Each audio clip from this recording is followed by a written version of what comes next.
दोस्तों, आज के दौर में पेट्रोल डीजल के दाम और बिजली का बिल जिस तरह से बढ़ता जा रहा है, उस हिसाब से ये साफ अंदाजा लगाया जा सकता है कि वो दिन दूर नहीं जब हमें एनर्जी नहीं मिल पाएगी। वो एनर्जी जिससे हमारी गाड़ियां चलती हैं, जिससे हमारे घरों में बिजली आ जाती है। ऐसे में हमारे पास सिर्फ एक ही ऑप्शन बचेगा, वो है एनवायरमेंट की एनर्जी को यूज करके इलेक्ट्रिसिटी पैदा करना, जिसमें आते हैं सोलर पैनल्स और विंड एनर्जी जैसी चीजें। सोलर पैनल आज बहुत ज्यादा मात्रा में देश में इस्तेमाल किया जा रहा है और विंड एनर्जी का भी इस्तेमाल खूब जोरों शोरों से हो रहा है। लेकिन अगर हम आपको कहें कि कुछ लोग ऐसे हैं जो विंड एनर्जी को यूज करने के खिलाफ हैं, तो शायद आप हमारा यकीन ना करें। आप कहेंगे कि इसमें तो कोई नुकसान नहीं है, ये तो नेचुरल है, तो फिर इसमें क्या तकलीफ। आज के इस वीडियो में हम आपको यही बताने वाले हैं कि क्यों आज दुनिया के बड़े देशों में इस विंड एनर्जी का विरोध हो रहा है। तो दोस्तों, विंड एनर्जी इस्तेमाल करने पर लोग खिलाफ क्यों हैं, ये हम बाद में जानेंगे। लेकिन इससे पहले हम ये जान लेते हैं कि आखिर विंड एनर्जी काम कैसे करती है। ये तो साफ है कि हवा की मदद से जनरेट की गई ऊर्जा को पवन ऊर्जा या विंड एनर्जी कहा जाता है। हवा का इस्तेमाल करके मैकेनिकल एनर्जी को तैयार किया जाता है। उसके बाद विंड टरबाइन की हेल्प से हवा में जो काइनेटिक एनर्जी होती है, उसे मैकेनिकल एनर्जी में कन्वर्ट करने के लिए विंड टरबाइन, विंड मिल्स का इस्तेमाल किया जाता है। ये विंड मिल्स इलेक्ट्रिकल जनरेटर्स से जुड़ी होती हैं और वहीं से हमें इलेक्ट्रिकल एनर्जी प्राप्त होती है। इलेक्ट्रिसिटी जनरेट होने के बाद सब स्टेशन की मदद से उसे आगे भेजा जाता है ताकि इलेक्ट्रिसिटी हम तक पहुंच सके। अब अगर हम आपको बताएं कि कोई पवन चक्की कितनी मात्रा में इलेक्ट्रिसिटी जनरेट करती है, तो ये डिपेंड करता है विंड मिल्स के साइज पर। एवरेज देखा जाए तो 2.5 से 3 मेगावाट के टरबाइंस होते हैं। आमतौर से ये देखा गया कि अमेरिका में एक घर में 888 kWh बिजली का इस्तेमाल एक महीने में किया जाता है। ऐसे में अगर हम 1.5 मेगावाट का विंड टरबाइन लगा देंगे तो वो 332 घरों की बिजली की जरूरत पूरी कर सकता है।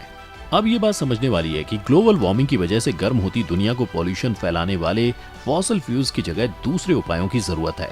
पवन ऊर्जा इस प्रॉब्लम के सॉल्यूशन का एक हिस्सा है। लेकिन चर्चा शुरू हो गई है कि पवन चक्कियां नेचर को कितना नुकसान पहुंचा रही हैं। एनवायरमेंट प्रोटेक्शन को देखते हुए आए दिन कोयले के लिए खनन, गैस के लिए फ्रैकिंग और तेल के लिए बोरिंग करने को लेकर विरोध प्रदर्शन होते हैं। लेकिन एनवायरमेंट और इकोसिस्टम की बात करने वाले लोगों के बीच ऊर्जा के रिन्यूएबल रिसोर्सेज को लेकर भी विवाद पैदा हो सकता है। असल में होता कुछ यूं है कि जब किसी पवन चक्की के लिए ब्लूप्रिंट तैयार किया जाता है, तो पवन चक्की के लिए जगह बनाने को लेकर घर के पास के जंगल को खाली करने को कह दिया जाता है और ऐसे में आसपास की प्रकृति की रक्षा करने वाले लोग खुद को बेबस महसूस करने लग जाते हैं। ये बात तब सामने आई जब जर्मनी के एक स्टेट हिस्से में 20 पवन टरबाइन वाले फार्म लगाने की योजना बनाई गई। हालांकि इस योजना में जंगल का 2% से कम हिस्सा प्रभावित होता, लेकिन वहां के लोग इस फैसले से खुश नहीं हैं। उनका कहना है कि पवन चक्की की वजह से प्रकृति में पहले से बना बनाया इकोसिस्टम खत्म हो जाएगा। लेकिन फिर भी पवन ऊर्जा क्लाइमेट चेंज की स्पीड को कम करने और ग्लोबल एनर्जी मांग को पूरा करने का एक हिस्सा है। पॉसिबिलिटी ये है कि अगले 2 दशक में इसमें 30% तक की बढ़ोतरी हो सकती है। कहा जा रहा है कि 2018 तक एस्टैब्लिश्ड हो चुके पवन टरबाइन पूरी दुनिया में बिजली की मांग का 6% पूरा करने में कैपेबल होंगे। इंटरनेशनल रिन्यूएबल एनर्जी एजेंसी के अनुसार एनर्जी सेक्टर में रिन्यूएबल एनर्जी का परसेंटेज 2017 में 25 था, जो 2050 तक 85 पहुंचने की पॉसिबिलिटी है। यानी कि सोलर और विंड एनर्जी पर डिपेंडेंसी बढ़ेगी। अगर आज की बात की जाए तो आज दुनिया में रिन्यूएबल एनर्जी को लेकर बदलाव जारी है। ऐसे में पवन चक्की फार्म का प्रकृति पर क्या प्रभाव पड़ेगा, ये भी समझना जरूरी है।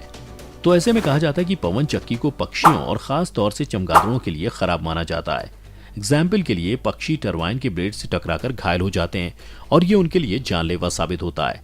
साथ ही टावर के आकार में बने टरबाइन पक्षियों को उनके ब्रीडिंग ग्राउंड से खाना लाने वाले रास्तों को बदलने पर मजबूर कर सकते हैं।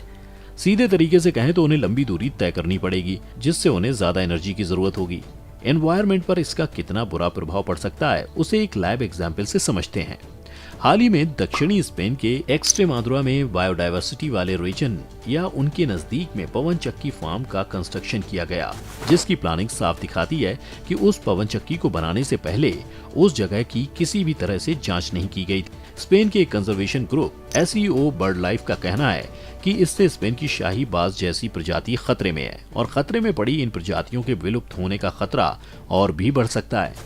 खैर, हमें इस बात की अनदेखी नहीं करनी चाहिए कि कम रिप्रोडक्शन करने वाली प्रजाति के पक्षी खत्म होने के कगार पर पहुंच जाते हैं तो ये हमारे इकोसिस्टम के लिए बहुत खतरनाक है।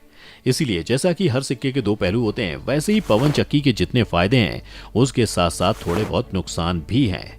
कहीं लोग पवन चक्की लगाने का जश्न मनाते हैं तो वहीं यूरोप के बाहर बर्ड लाइफ दक्षिण को लेकर दुखी रहते हैं। आपको एक और एग्जाम्पल दें तो साउथ अफ्रीका ने हाल ही में केप टाउन के उत्तर में लगभग 120 किलोमीटर दूर क्रोट विंटरहॉक पहाड़ों में लगाई एक पवन चक्की फार्म को बंद करने के फैसले का जश्न मनाया। अब ऐसे में हमें ये समझना होगा कि क्या सच में विंड प्लांट को बंद करना ही एक ऑप्शन है। तो इसके बारे में आपको बता दें कि ये बात तो साफ है कि जहां जहां पवन चक्की लगी वहां पक्षियों के मरने की संख्या लगातार बढ़ रही है। ऐसे में विंड प्लांट बंद करने की जगह दक्षिणी स्पेन के कादीज में 13 पवन चक्की फार्म में कुछ और ही किया गया, जिससे वहां गिद्धों के डेथ रेट में 50% की गिरावट दर्ज की गई। ऐसा इसलिए हुआ क्योंकि वो पक्षियों को बहुत पास में देखते थे, जिससे जब भी कोई अनोखा पक्षी उन्हें विंड मिल के पास आता हुआ दिखता तो वो अपनी टरबाइन बंद कर देते थे। इससे जाहिर है कि एनर्जी प्रोडक्शन में कमी आएगी। लेकिन आपको जानकर हैरानी होगी कि इससे केवल 0.7% की सालाना गिरावट दर्ज की गई थी, जिसे एक बार को नेग्लेक्ट किया जा सकता है। इसी बात को थोड़ा और समझे तो विंड टरबाइनों से होती बर्ड डेथ से जुड़े 10 अलग अलग रिसर्च इस बात का दावा करते हैं कि हवा की स्पीड कम होने या ब्लेड को घूमने से रोक देने पर चमगादड़ों और उसके जैसे छोटे पक्षियों की मृत्यु की दर 50 से 87% के बीच कम हो सकती है। ऐसे में ये बात तो साफ है कि विंड टरबाइन को कहीं भी लगाया जा सकता है, लेकिन उसे लगाने के बाद उसकी देखरेख बहुत जरूरी हो जाएगी, क्योंकि इन सबसे ज्यादा इंपॉर्टेंट ये है कि रिन्यूएबल एनर्जी का इस्तेमाल पूरी दुनिया में हो, जिससे सही लोगों को इसका फायदा पहुंचे और प्रकृति को नुकसान कम से कम हो।